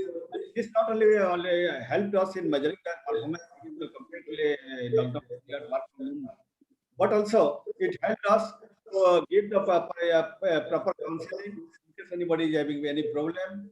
And the reporting officer can also give the proper counseling and advice to the concerned. This was the main, particularly the additional supplementary methods that we adopted. This is continued up to December till we started in April and it continued up to December. In this way, not only it was not only a performance center, but it also used us to give proper feedback to the executive and as a counseling also. Thank you. Thank you, sir. Manmohan, appraisals, incentives, performance pay. How did it go about there, and what were some of the approaches? Yeah, so very clearly, we first said this is where we rank ourselves on business. So if business was, say, at a rating 4 in the previous, say, 3 years, business itself came down to rating 2. Okay, and basis that, and we are an old traditional company, we still believe in bell curves, and I don't see another way of managing a large workforce performance systems and the rewards framework working without that, at least for the organization I represent. And so we skewed down and we said in a year which was very difficult, the best performers can only be a handful and really justify. So the moderating process also became more rigorous, and the cases for the best performance levels were really argued and discussed between all functions so that there is unanimity and consensus around that.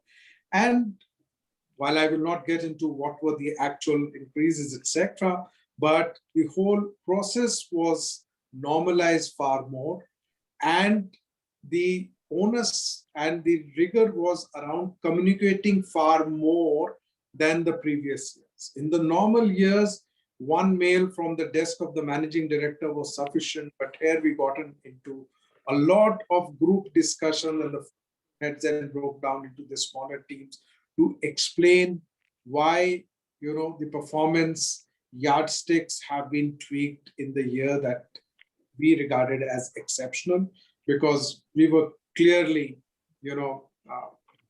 much below where we had pegged our performance levels to be in the market. So over communication is the key. Yes, communicate and communicate. Communicate. Okay. Ranjan, sir, your thoughts on this? How did you go about this? Yeah, Badri, thank you. For us, basically there was not much of a change in the sense the appraisal system which we had in place was very well defined with respect to how we take our groups for comparisons. So as I told you, I mean, we are basically a process industry where 60 to 70% of our people were working in refineries or terminals or bottling plants. They were coming. So there is absolutely that is taken care of. And the 30-40% who were coming to, who were asked to work from home on a phased basis. To tell you very frankly, another thing also that most of the people, even in offices, had to come. See, if you look at me, from 23rd March was the lockdown, and from 7th April, I have been coming to office. I mean, all the days we have been in office. So every day. Every day. Wow. Every day. I mean, it also came in between that even on Saturdays and Sundays, we were to be in office because we had to take care of this increased demand and how to really balance it out. See, there's a typical problem which had happened also because LPG demand had gone up and petrol, diesel, MS and HSD, as we say, had gone down. So refinery had to produce all these in a proportion that it has to be supplied. So that's a different matter altogether. So that is taken care of.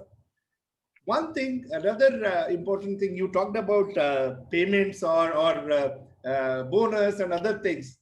It was a non-negotiable thing for us. Absolutely, we have not touched.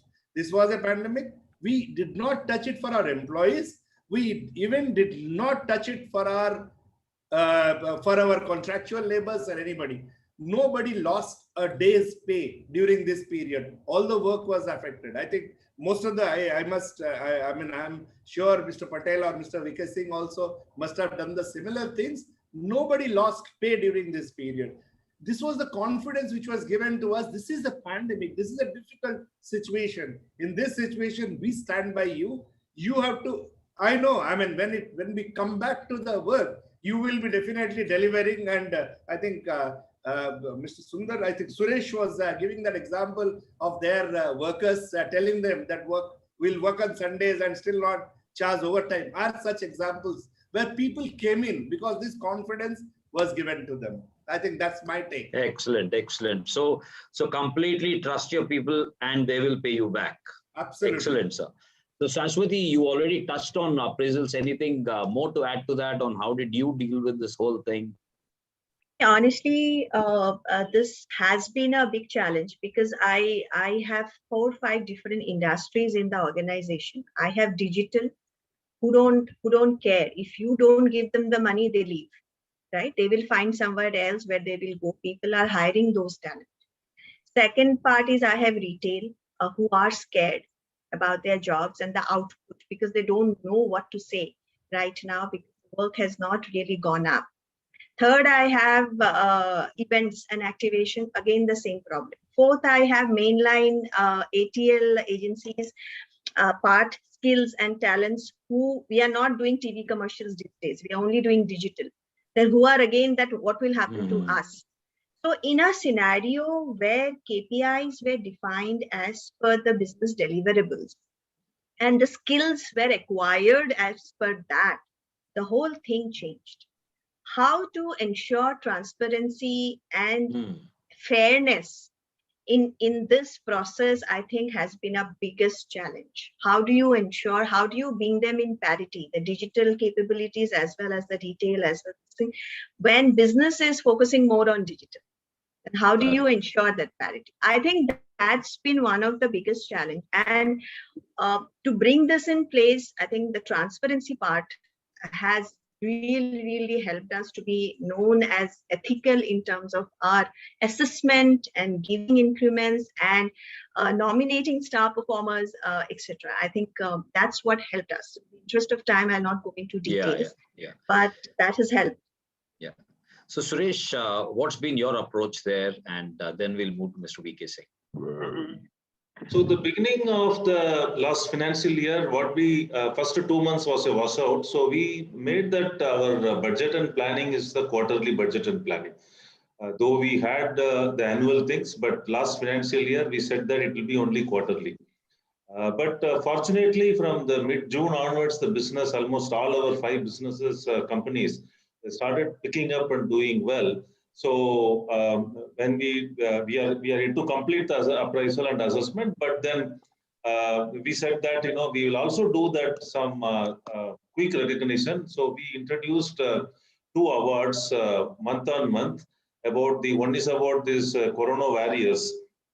We identified at each what to say that the plant or modules or the work location and rewarded them. And that reward, of course, yes, it was given through Zoom only, but okay, somewhere people were giving physically, but a lot of people are watching and doing it through the Zoom. And then we also said that agility champion, because this is something which people started recognizing and doing it. But month on month, this is happening. And this is something has motivated people across the levels. And even at the soft floor, because of the social distancing norms, and they should not touch the thing surface more than this and all that. Lot of layout changes has automatically happened. It has come from the operators.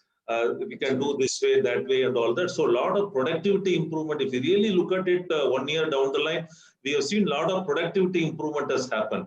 In fact, even normally the industrial engineering people were surprised what as our operators came and told, because of the necessity is the mother of invention, So that has happened. So we have started rewarding that regularly.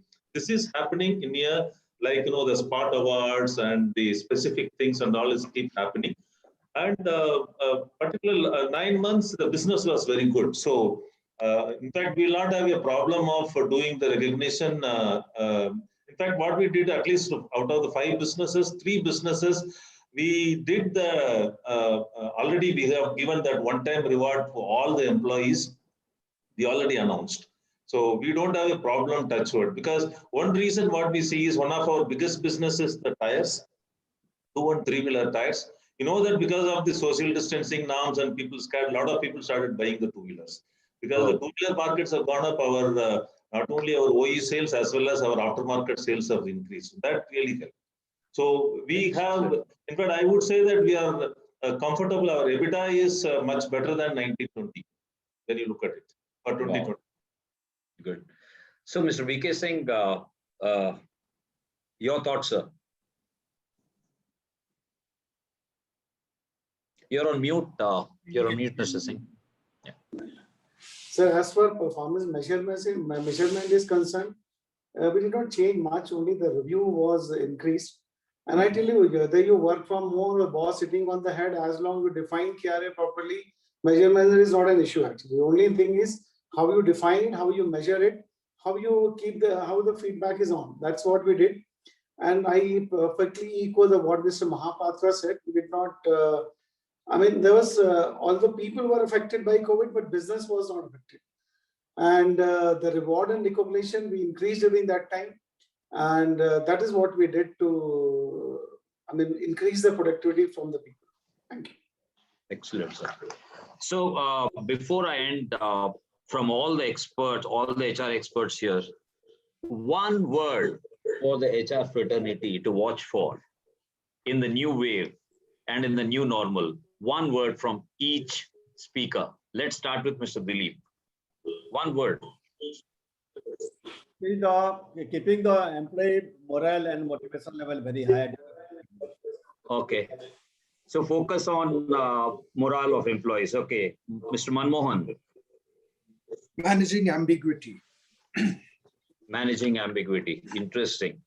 So, Mr. Ranjan. Be agile and adaptable. Agile and adaptable. Manage ambiguity. Morale.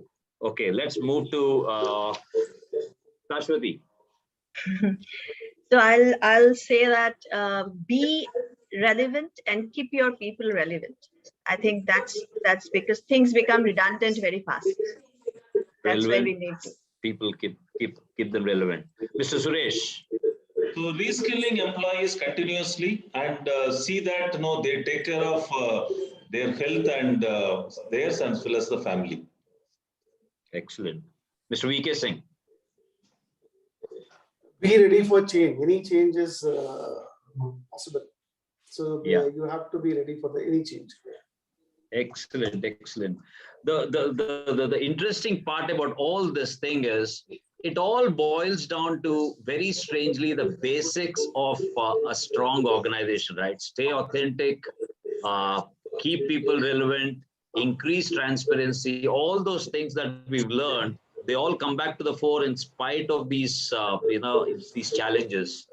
Very interesting discussion, and I'm extremely privileged to be moderating this session. Now I hand over the proceedings back to Manasi. There's some very, very good questions out there. Yeah, thank you so much. And there are lots of questions coming in from the audience. Let's see how many we can really address here. Okay, so the first question which is come up is about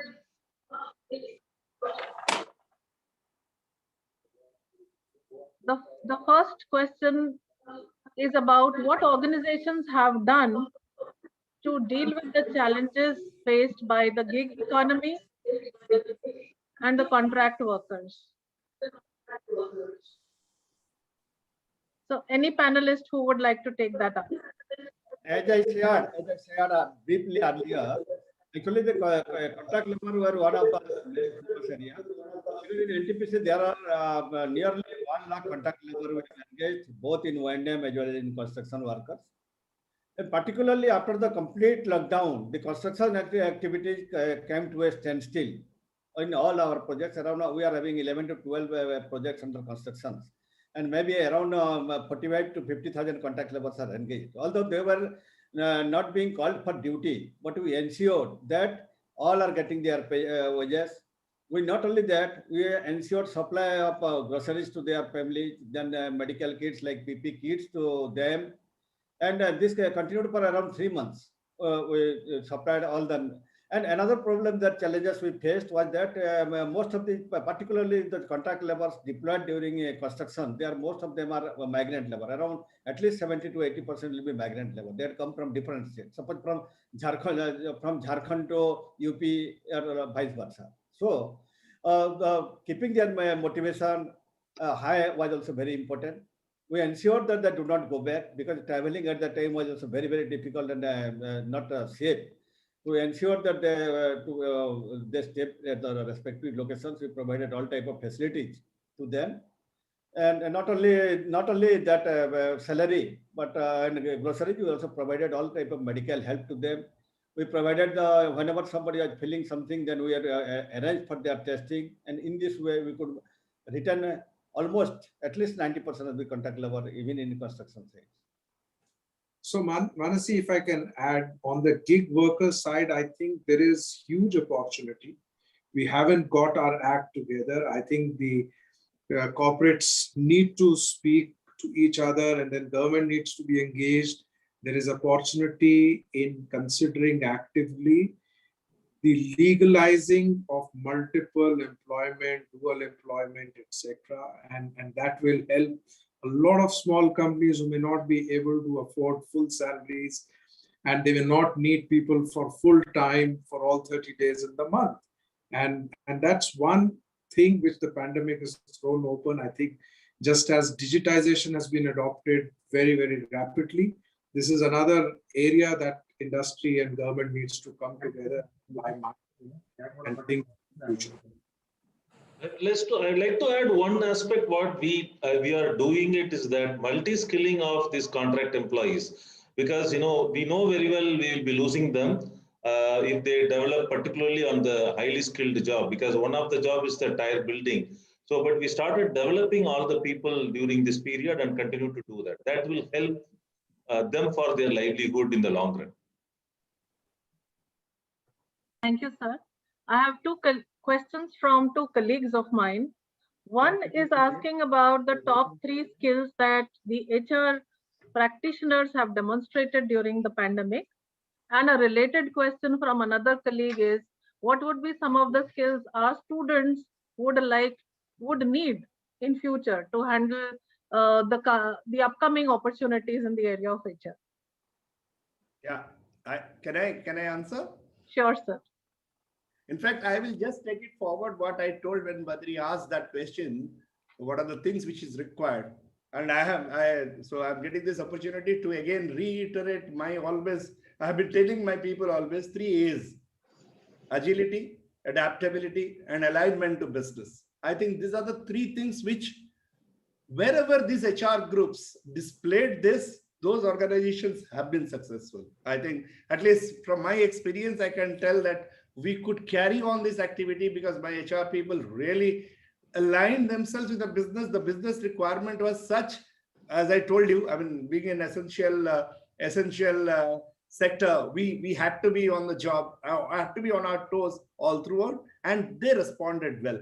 And of course, agility and adaptability. Unless we have these 3, and these 3, to me, will still be relevant in future as well. I think this is not only applicable for HR people, this is also applicable for the youngsters who are listening to us today, the young boys. Please learn that.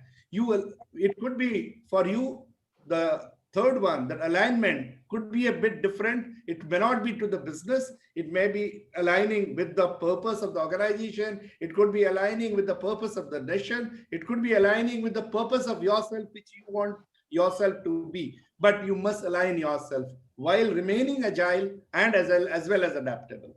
That's my take.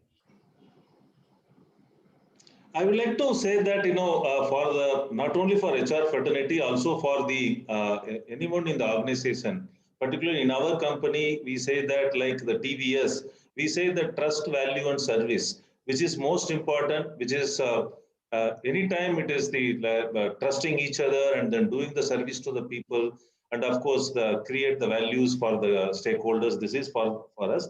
For the student community, what we say is, the employability skills, they have to develop it, what the need of the hour. This is what I would say. Thank you, sir. Now I see here appreciation coming from Mr. Khemsera, who says that he found the performance of HR improved. But a related question from Mr. Ashish Gakre is, where did HR not do well during the COVID pandemic? So anyone who would like to address that? Yeah. So I think, it took the HR fraternity and everybody, including myself, to get out of our obsession with productivity and efficiency and again, to broadly link with the ethical framework, trying to see whether employees were, actually working, not working, etc. But I think somewhere in the beginning, the weightage that needed to be given to humanity aspects were a little wanting, and it came on later as we grappled with mental health issues, as people really struggled and they started asking for help, and people started leaning on each other's shoulders. And while Ranjan articulated the 3 A's very, very nicely, I think the function also learned the importance, and different organizations gave different names. People call it empathy and so on and so forth. But the whole element of humanity, and we are experts in HR, and we started working like nearly industrial engineers. And so I think that's where, if one were to point a finger at oneself, is that the function could have brought that element perhaps a little earlier. I would say that particularly our organization, the manufacturing industry, the work from home, which is something which very, very new concept to our type of industry, we could have done well, particularly because only the 10 or 20% of the people are only eligible to do it. But then, the comparisons and then how to recognize them, what others can do it and all that. This is something which, though we did something, but then could have been handled well, that I would say, particularly our type of industry. If I want to add, I can also, taking advantage of what both Manmohan and Suresh has told, I can add one more A, that is lack of anticipation. I think probably that's where HR could have done better. I'm not telling they did not do well, could have done still much, much better. Thank you all. Another question is, what are some of the trends, roles, and evolving responsibilities in remote working? And what is the preference between, working from office and working from home? So I would say that, the data analytics, which is something very, very important for all, but particularly now for HR, which in the remote working, it really helps. So which people started doing, particularly the youngsters whom we have, this is something which is helping. For me, I think it's a learning. It's for future is hybrid working, because I still get calls from somewhere when we started. Some of the girls called, sir, we want to come back to office. I mean, it's very difficult to manage at home with all these things which is happening. So I think probably the future is completely hybrid working. I think we'll have to develop systems well enough so that we will be able to do and take maximum advantage of this hybrid working. Another question is, in a hardcore industry, a hardcore process industry like Ntpc, work from home was a totally new concept. Actually, we were not earlier experienced it earlier. So what I feel, developing an engagement model for those who will be rostered in work from home mode, that will be going to be a challenge. Although we have started in a very limited way, but that needs to be further developed.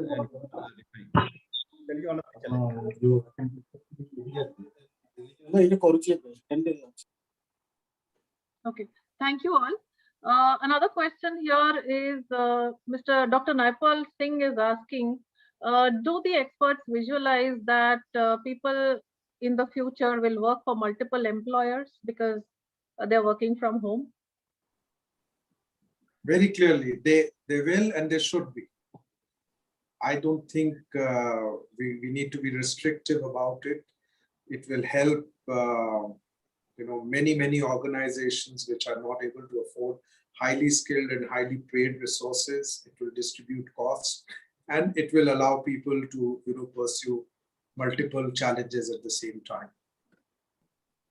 Yeah, I think although I am from a public sector, I also feel very strongly. I think as somebody had already spoken about gig working also. So I think that will be the future. I think we have to also, as a responsible HR personnel, we'll have to develop that, and we have to create an atmosphere, create an environment in which this is encouraged. I think I agree. I can't agree more with Manmohan saying that we must encourage it. We must go for it.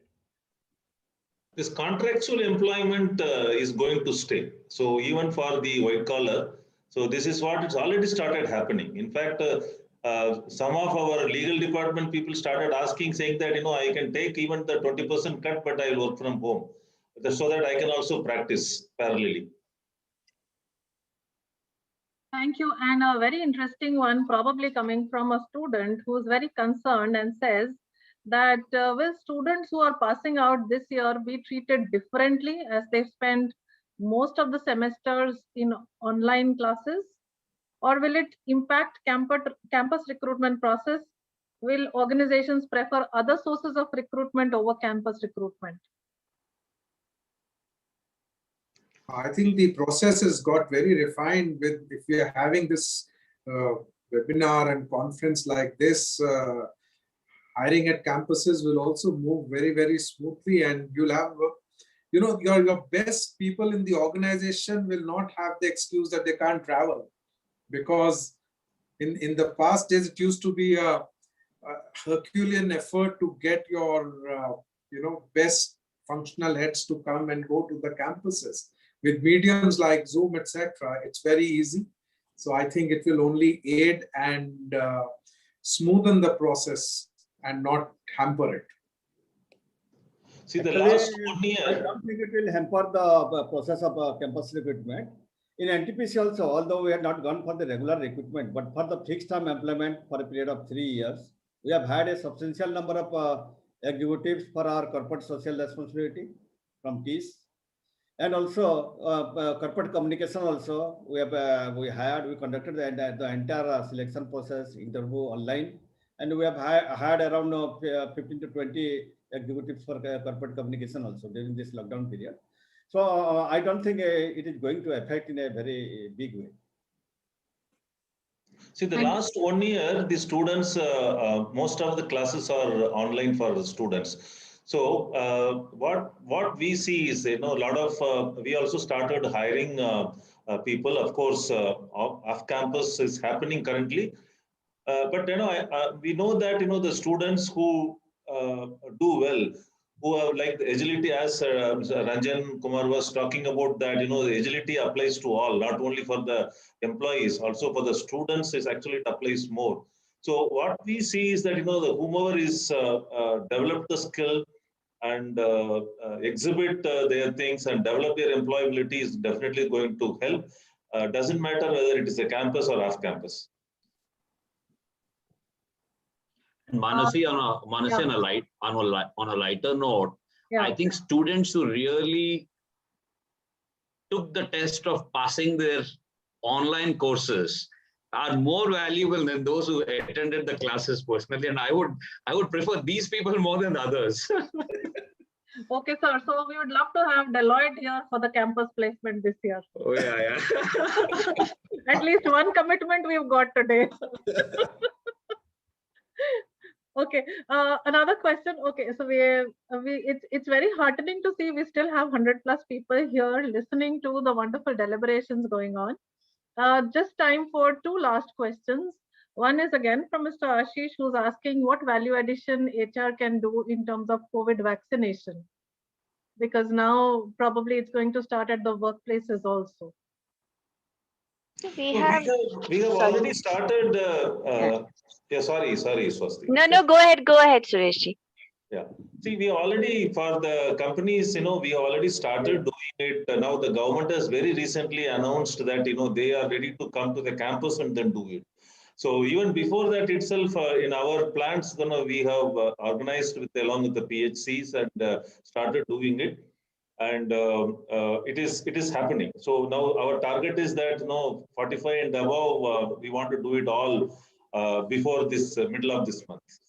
So HR is definitely supporting and then motivating people. In fact, there is a apprehension and resistance is there with the people, but which we need to break it, which we are working on it, which definitely we can help. We are also doing it not only for the employees, also for the family members.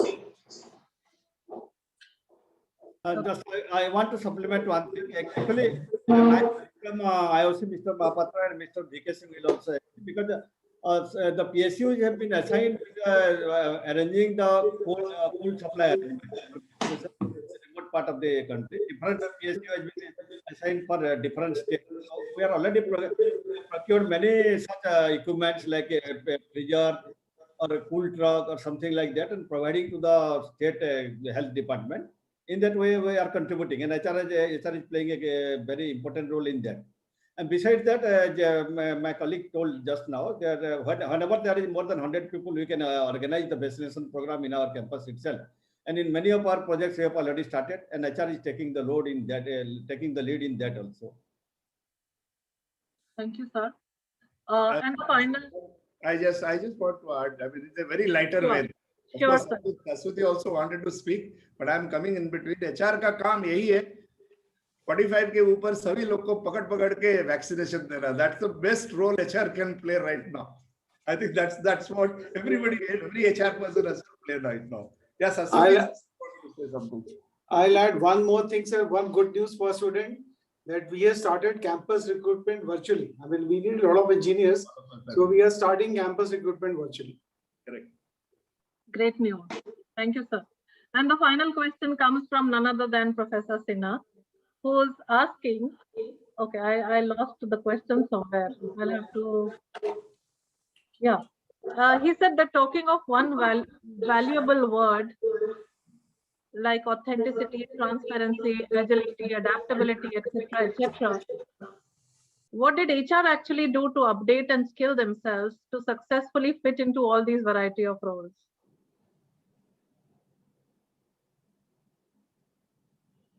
If Sinha ji पूछ रहे तो difficulty पूछेंगे, so I'll answer that because most of these words have been told by me. So anyway, percent कठिन question देंगे paper में. All the I know, I have to pass. No, anyway, nevertheless, that's what, see, what HR had to do. That's what men, I'll tell you with our example, which we did it also amongst ourselves. We created an interdivisional virtual team. I think this is one thing which, just to develop the skill set of HR people with respect to the skills which is available with others, as well as, see, we have 3 divisions, refinery, marketing and pipeline, and working within them is completely different.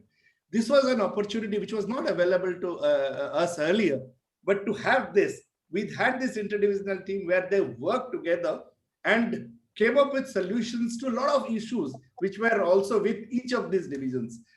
Not only they improved their own skill set in their own domain area, but also they learned about skills which is very, very important in others' domain area. So that, I think, probably brought them agility, brought them how we can align to the purpose of the organization. I think probably this is something which can be tried in every respect.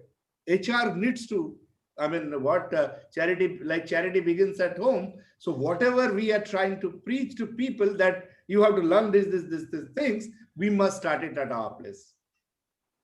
So I can just add to that. I'll give you a live example. So we implemented RPA, robotic process automation, in our HR operations, right?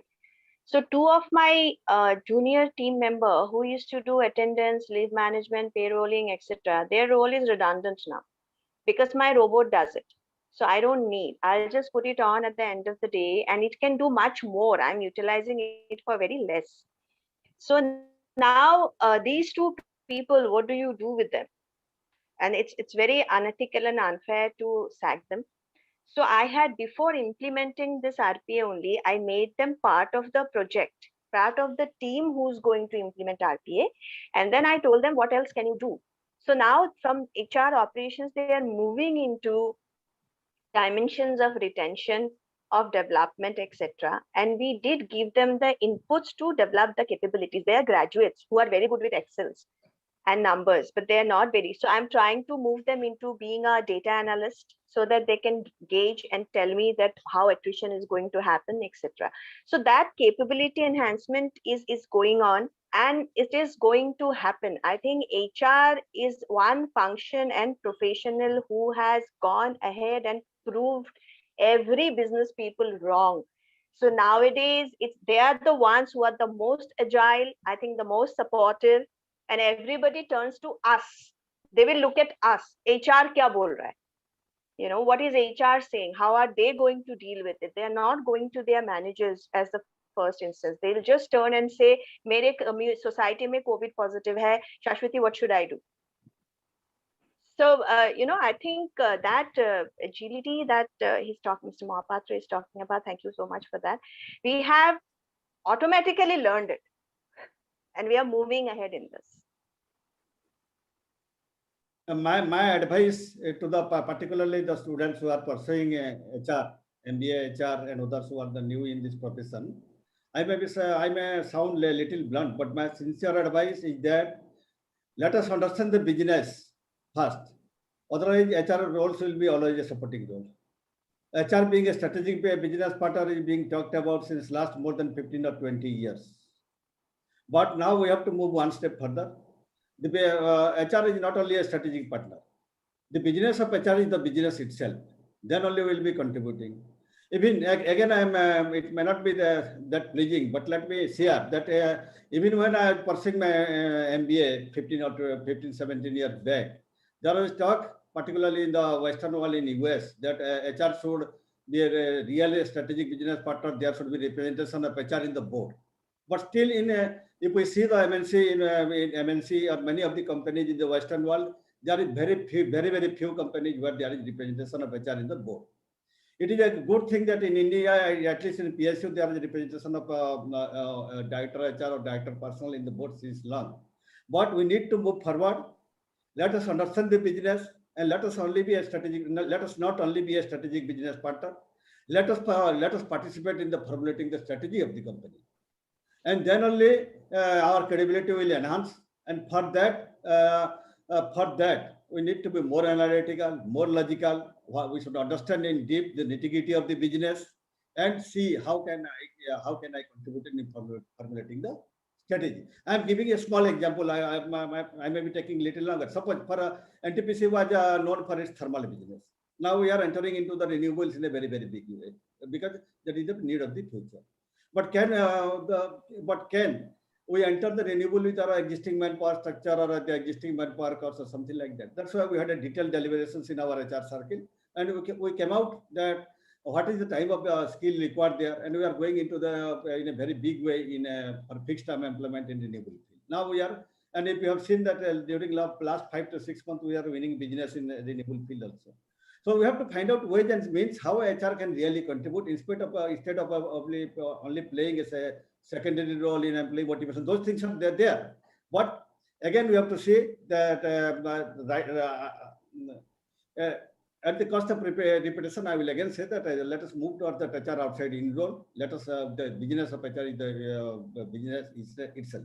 We have to think from the deep of our heart. Then only we will enhance our credibility to a greater extent. Thank you. And we have to see the context in which business we are operating. Suppose I am in something like TCS or something like Infosys, the role of HR, the type of responsibility will be quite different, significantly different than suppose I am in a hardcore PSU like Ntpc or IOC. So we have to see in which business we are operating, what should be our manpower structure, how should be our skilling, competency requirement, and we should orient my HR, reshape of my entire HR policies practices according to the need of the business. Otherwise, suppose I read they already and whatever prescriptions has been there, and I without adapting it in our current situation, I try to adapt, then I think will not be able to establish those type of credibility. So my sincere request to the young comers in HR that first you should have a clear understanding of the business. You need not be an engineer to understand a thermal plant or oil processing plant. We should have a broad understanding. And let me share one more thing. I may be taking a little longer. Actually, the present government of India has come out with the IGOT program in 3-4 months back. Recently, we come across that because it is going to be implemented in Power Ministry also, integrated government officers training program. Even the government officers, central government employees, even if they are moving from one university to others, then they will have to undergo some assessment and some training in that business. Sorry, I took a little longer. That was my strong view on that.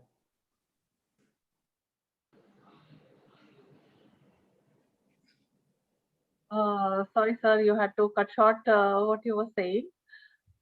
Thank you all to all the panelists, and we've had a wonderful, enriching, enlightening, interesting session here. I'll now request Mr. Dhananjay Singh, Director General of National HRD Network, to please propose the vote of thanks. Thank you, Manasiji. Thank you very much. And Friday evening, 8:33 in the evening, and still we have such senior colleagues with us. So it's a privilege to share the feeling of gratitude on behalf of the organizers, BIMTech, NHRDN, and Deloitte. So Badri Narayanaji, thank you so much for stitching everything together so well. You had titans to deal with, all the senior leaders who have really made a difference. You have taken so much of time and effort to put everybody together. Thank you so much, sir, for Thank you so much, sir. And Dilip ji, Manmohan ji, Ranjan ji, Sashwati ji, Suresh ji, VK Singh ji. Grateful thanks. We don't have words to thank each one of you. In fact, giving 2.5 hours just to invest in people is, we all three, BIMTech, NHRDN, and Deloitte, are grateful to each one of you.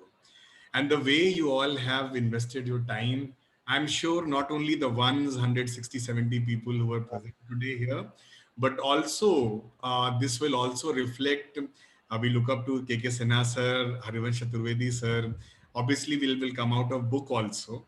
And it all, even 10 years, 20 years from now, when people will talk about the real HR challenges, and so humbly and so forcefully you have talked about it in today's deliberations. Grateful thanks to each one of you. This is 36th session, and our leader, Dr. Harivansh Chaturvedi, Director BIMTech, Sutradhara of all this, Professor KK Sinha sir. Manosi ji, Abhinav ji, Nalin ji, Avinash ji, senior members of BIMTech. Grateful thanks to each one of you for ensuring that we're talking about collaboration. 9 years we are doing it together. Thanks, grateful thanks to Deloitte and obviously BIMTech for leading it. We have some senior colleagues here. I'm really feeling humbled. I must say that. Dr. GP Garu, Dr. Johari Lal Saab, SP Singh ji, Dr. Bharara ji, Raghunandan ji, Subir Sinha ji, Yashwant ji, Vipin ji, Ashish Gakre ji. So, and each one of you, I'm just taking few names, each one of you, you all joined here us today, encouraged each one of us to do it more with a lot of effort, with a lot of initiative, with a lot of commitment, just to do one thing, to serve our fraternity, to learn from each other, so that together we can do better than what we have been doing today. So with this, a grateful thanks to each one of you, and over back to Manosi ji, please. Thank you, ma'am. Thank you, Ranjan ji. And thank you to all our wonderful audience who've been engaging with us all through right from the beginning. Wish you all a wonderful evening. Signing off now. Good night. Thank you so much for having us. Bye. Bye. Bye. Thanks to all speakers. Thanks to all participants. We are grateful. Thank you. Good night, all panelists and Badri, led by Badri, and all the participants. Very rich conglomerate, very rich. Thank you very much for your participation and your valuable time.